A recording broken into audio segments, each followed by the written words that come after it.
අවබෝධයක් මේ තුල යටින් එන්න ඕනි කමක් තියෙනවා.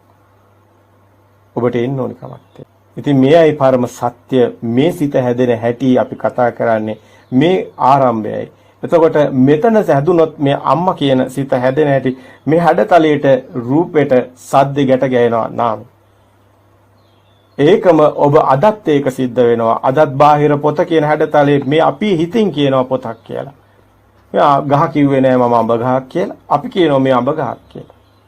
ඒතර අඹ කියන දෙයක් ඔය තියෙන සම්මුතිය අපි හදාගත්තේ. අපිට පිටින් කවපු එක. ඒක අවිද්‍යාව පත්‍ය සංඛාර. අවිද්‍යාව නිසා සිතුවිලි හැදෙන්නේ. කවනවා. දත්ත කම්පියුටරේට කවනවා වගේ.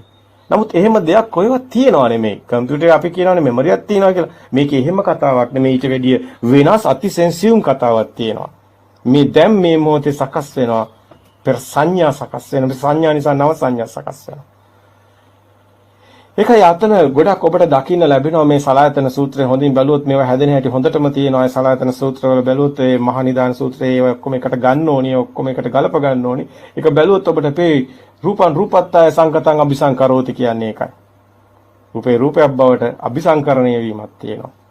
ඒකයි සෝතං සෝතත්තය සංකතං අபிසංකරෝති. ඒ වේදනා වේදනත්තය සංකතං අபிසංකරෝති. මේ විදිහටම එනවා සංකාර සංකාරත්තය සංකතං. සිතුවිලි යදන්න උදා වෙනවා. උපේ නැවත මේ සංඥා නැවත එනවා.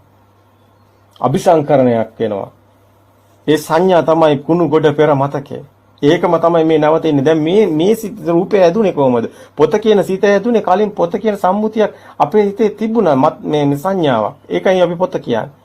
ඒතකොට දැන් මේ පොත දකින හිත අතීතයේ අපිට එන සම්මුතියක් නේ අපි. දැන් ඊකට බිත්තිය දකින හිතත් අතීතයේ එන සම්මුතියක් නේ. දැන් පොත කියන සිත එනකොට මේ සිත අතීතයට නැති වෙන්නේ. අයි පොත කියලා දැන ගැනීම අතීත සම්මුති නාමයක් නේ.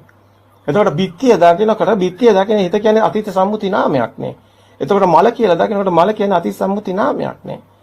එතකොට ආයිමත් පුටුව දකින එක කියන්නේ ඒකත් අතීත සම්මුති නාමයක් නේ. පුටුව කියන්නේ කොහොමත් අපේ අතීත සම්මුති නාමයක්. එතකොට එළියෙන් අපිට හැඩතල එනකොට මේ හිතින් එනවා සම්මුතිය තුළ තියෙන සංඥා. හැඩතලයට සංඥාව එකතු වෙනවා. අන්න සංඥාවට වේදනා සංඥා මේවා ගැට ගැහිලා එන්නේ පස්සපච්චා වේදනා යම් වේදේ සංජානති මේ එකට එකතු වීමයි සංඛාර කියන්නේ. චේතන සිතුවිල්ල යහනුව අපි දැන ගැනීම අවසානයේ ඉන්නේ පොත කියලා. එතකොට මේක අපි කියන්නේ මේ පොත හම්බෙනකොටම උපාදානයක් තමයි. උපාදානයි කියලා වෙන 아무තු කතාවක් නැහැ. යමෙකුට පොතක් පේනවා නම් ඒ උපාදාන වෙලා. ඒකයි උපාදාන කියන්නේ. මේක පංච උපාදානස් කියලා මේක ලොකුවට මේ කතා කරලා ලොකුවට මිනිස්සුන්ව බය කරන්න යන්න හොඳ නැහැ. මේක සරල සිද්ධියක් බව පෙන්වන්න ඕනේ. පේනව නෙමෙයි හිතනවා කියලා. මේක සරල කරන්න ඕනි පුළුවන් තරම්. එහෙම මිනිස්සුන්ට සමීප කරලා දෙන්න ඕනි. හැම කෙනෙක්ම සත්‍ය දැනගන්න ඕනි.